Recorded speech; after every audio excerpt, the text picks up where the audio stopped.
नमस्कार, मैं रचना शर्मा चढ़ती कला टाइम टीवी देख रहे सभी दर्शकों का स्वागत करती हूं। आप देख रहे हैं हरियाणा के समाचारों की शुरुआत से पहले एक नजर आज के मुख्य सुर्खियों पर। सुप्रीम कोर्ट ने हरियाणा के कच्चे कर्मचारियों और गेस्ट टीचर्स के भविष्य को लेकर एक अत्यंत महत्वपूर्ण और ऐतिहासिक निर्णय सुनाया है। अशोक कुमार ने बनाम हरियाणा राज्य मामले में सुप्रीम कोर्ट ने पंजाब एवं हरियाणा हाईकोर्ट के उस फैसले पर अपनी मोहर लगा दी है जिसमें सरकार को कच्चे कर्मचारियों को पक्का करने का निर्देश दिया गया था। कोर्ट ने स्पष्ट किया है कि जो कर्मचारी वर्षों से अपनी सेवाएं दे रहे हैं उन्हें निश्चित काल तक एडहॉक या अनुबंध पर नहीं रखा जा सकता। हालांकि सुप्रीम कोर्ट का फैसला मिला जुला फैसला है क्योंकि 2014 की दो नीतियां सुरक्षित रखी गई हैं और एक नीति पर स्थिति स्पष्ट नहीं होने के कारण उसे रद्द कर दिया गया है। जहां एक और हजारों कर्मचारियों ने राहत की सांस ली है, वहीं कुछ के लिए चिंता बढ़ गई है। सुप्रीम कोर्ट ने अपने आदेश में माना है कि जिन कर्मचारियों ने 10 साल या उससे अधिक की निरंतर सेवा पूरी कर ली है और उनकी नियुक्ति के समय वे निर्धारित योग्यता रखते थे, वे नियमितीकरण के हकदार हैं। कोर्ट ने राज्य सरकार को निर्देश दिया है कि यदि नियमित पद खाली नहीं है तो इन कर्मचारियों को समायोजित करने के लिए अतिसंख्य पद सृजित किए जाए। इस फैसले से हरियाणा के हजारों गेस्ट टीचर्स और विभिन्न विभागों में कार्यरत अनुबंध कर्मचारियों की नौकरी जाने का खतरा लगभग समाप्त हो गया है।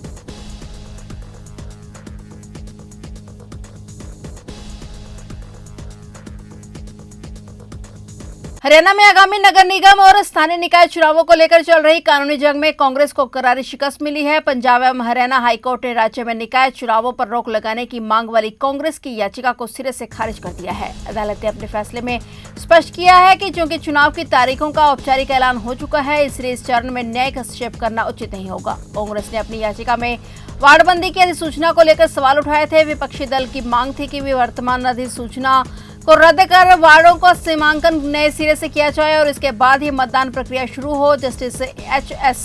सेठी और जस्टिस यशवर्धन राठौड़ की खंडपीठ ने मामले की विस्तृत सुनवाई की। सुनवाई के दौरान पंचकुला के पूर्व चेयरमैन और अधिवक्ता रविंद्र रावल ने दलीलें पेश की और अदालत ने इन दलीलों को सुनने के बाद कहा कि चुनावी बिगुल बच चुका है और अब समय सीमा निकल जाने के कारण पूरी प्रक्रिया को रोकना लोकतांत्रिक व्यवस्था के हित में नहीं है। अदालत के इस फैसले के साथ ही अब राज्य के 7 प्रमुख शहरों में चुनावी सरगर्मी और तेज हो गई है।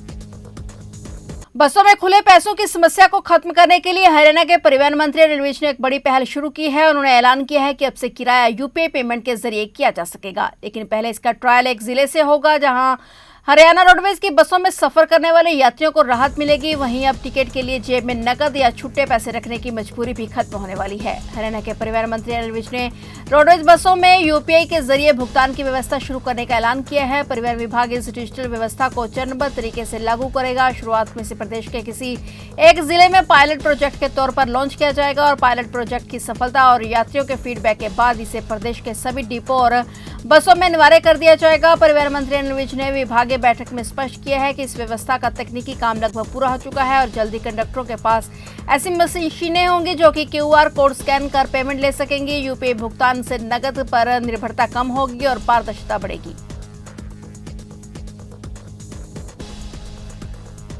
हरियाणा में राज्यसभा चुनाव के बाद कांग्रेस में क्रॉस वोटिंग को लेकर काफी घमासान छिड़ा हुआ था, लेकिन अब इस मामले पर सख्त कार्रवाई करते हुए खड़गे की मंजूरी के साथ ही 5 विधायकों को सस्पेंड कर दिया गया है। यह संदेश भी दिया गया है कि अनुशासन सर्वोपरि है। हरियाणा कांग्रेस में राज्यसभा चुनाव के दौरान पार्टी विरोधी रुख अपनाने वाले विधायकों पर गाज गिर गई है। कांग्रेस का केंद्रीय नेतृत्व ने अनुशासन समिति की रिपोर्ट के आधार पर उन 5 विधायकों को पार्टी की प्राथमिक सदस्यता से निलंबित कर दिया है जिन्होंने भाजपा समर्थित उम्मीदवार के पक्ष में क्रॉस वोटिंग की थी। विधायकों को तत्काल प्रभाव से सस्पेंड कर दिया गया है। यह कार्रवाई प्रदेश अनुशासन समिति की सिफारिश और राष्ट्रीय अध्यक्ष मल्लिकार्जुन खड़गे की अंतिम स्वीकृति के बाद की गई है। पार्टी ने इस कार्रवाई के जरिए अन्य नेताओं और कार्यकर्ताओं को कड़ा संदेश दिया है कि अनुशासन सर्वोपरि है। इन 5 नेताओं की विधायकी को फिलहाल कोई खतरा नहीं है, वे सदन के सदस्य बने रहेंगे, लेकिन अब ये विधायक कांग्रेस विधायक दल या संगठन की किसी भी आधिकारिक बैठक का हिस्सा नहीं बन पाएंगे।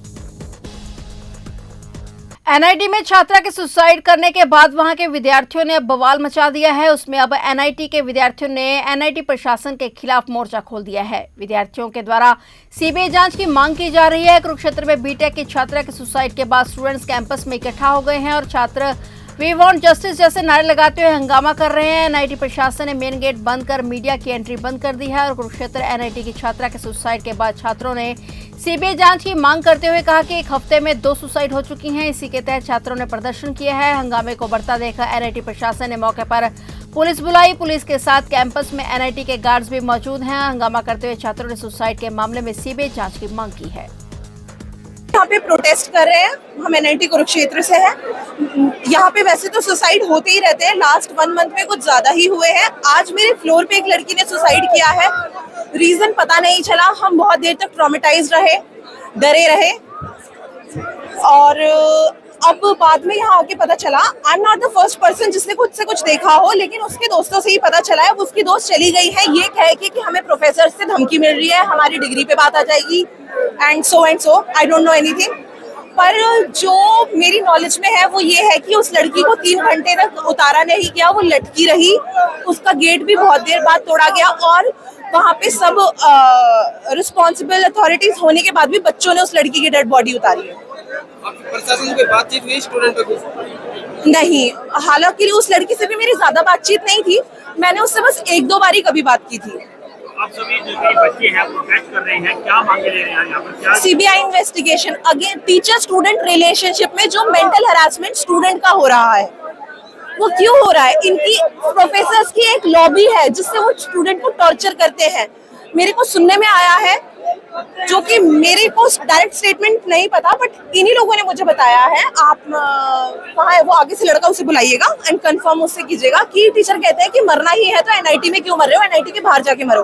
टोहाना शहर के डांगरा रोड स्थित रसोई गैस एजेंसी में सीएम फ्लाइंग और फूड सप्लाई विभाग की टीम द्वारा छापेमारी की गई। इस दौरान विभाग की टीम द्वारा एजेंसी मालिक द्वारा रिकॉर्ड न दिखाने को खामियां मिलने की बात कहकर गैस एजेंसी को सील कर दिया गया है। आगामी रिपोर्ट जिला खाद्य एवं आपूर्ति विभाग के अधिकारी को भेज दी गई है। आपको बता दें कि गैस एजेंसी द्वारा लोगों को गैस सिलेंडर देने में लापरवाही बरते जाने की शिकायत लगातार विभाग को आ रही थी और जिससे चलते एजेंसी लगातार सुर्खियों में बनी हुई थी। कुछ दिन पहले वार्ड 2 के रहने वाले सतपाल सिंह द्वारा भी पीएमओ और सीएमओ में शिकायत भेजकर टोहाना की मुकुल और रसोई गैस एजेंसी पर कार्रवाई की मांग की जा रही थी। उन्होंने बताया कि एजेंसी में खाली सिलेंडर गोदाम में 516 और 17 सिलेंडर भरे हुए हैं।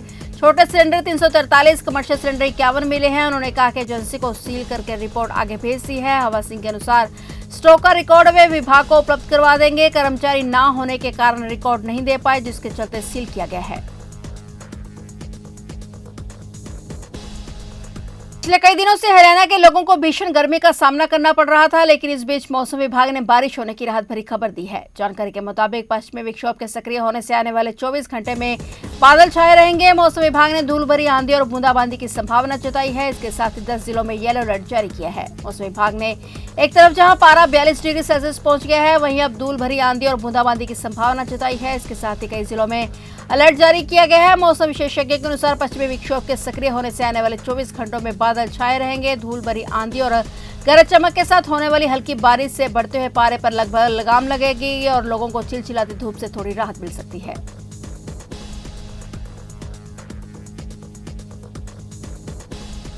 तो आप देख रहे थे हरियाणा के समाचार और नए समाचारों के साथ फिर से हाजिर होंगे। तब तक के लिए देखते रहिए चढ़ती कला टाइम टीवी।